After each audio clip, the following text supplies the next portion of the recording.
أعوذ بالله من الشيطان الرجيم.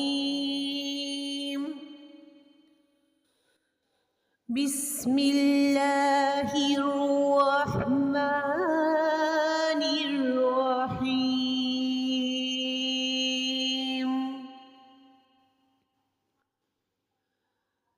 سورة الملك. تبارك الذي بيده الملك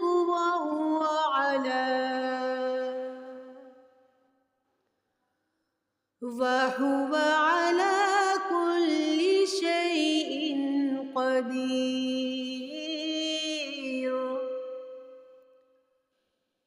تبارك الذي بيده الملك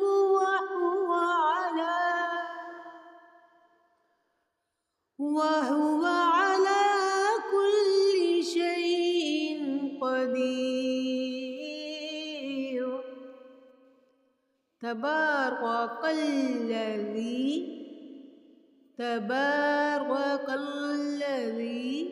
بيده الملك وهو على كل شيء قدیر.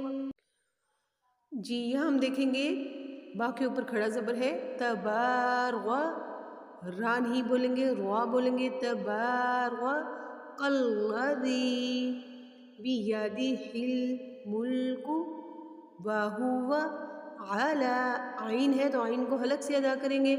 علی، کاف سادہ ہے. کلی شیئن، یہاں دو نقطے والا موٹا کاف ہے. قدیر، قدیر حلق کے شروع سے، حلق کی جو جڑ ہے، زبان کی جڑ ہے، وہاں سے آپ آواز نکالو گے. قدیر، ٹھیک ہے. تبارک الذی بیدہ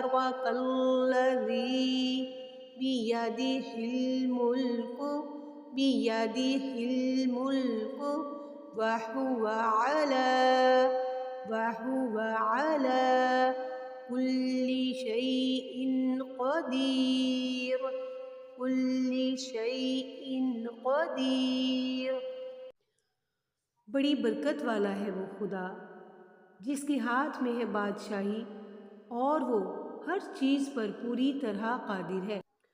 جی اس آیت مبارکہ میں ہمیں اللہ پاک کی بزرگی کے بارے میں بتایا جا رہا ہے کہ اللہ پاک کی ذات ہی سب سے بڑی بابرکت ذات ہے، اور یہی وہ پیاری ذات ہے جو قادر ہے ہر چیز پہ، جو بادشاہ ہے ہر چیز کی.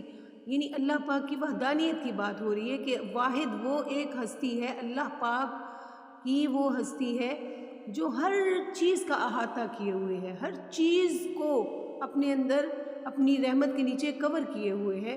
تو اللہ پاک کی وہ ذات بابرکات ہے جس کے ہاتھ میں کل کائنات کی بادشاہی ہے، جو کہ ہر چیز کا قادر ہے. ہر چیز اسی کے اشارے سے حرکت کرتی ہے، وجود میں آتی ہے. زمین و آسمان، چرند پرند، حیوان، دنیا کی ہر چیز، اس عارضی دنیا کی ہر چیز، اور اس کے بعد آنے والی اور ہمیشہ قائم رہنے والی جو زندگی ہے، ساری زندگیوں کا، ساری کائناتوں کا، سارے دنیا، عرش فرش، ہر چیز کا مالک اللہ پاک ہے. ساری برکتیں، ساری رحمتیں، ساری فضیلتیں اسی ایک ذات سے وابستہ ہیں. اسی لیے اس بابرکت ذات کو پہچان لو اور جان لو کہ تمام کائنات کی بادشاہی اسی کے ہاتھ میں ہے. صدق اللہ العظیم.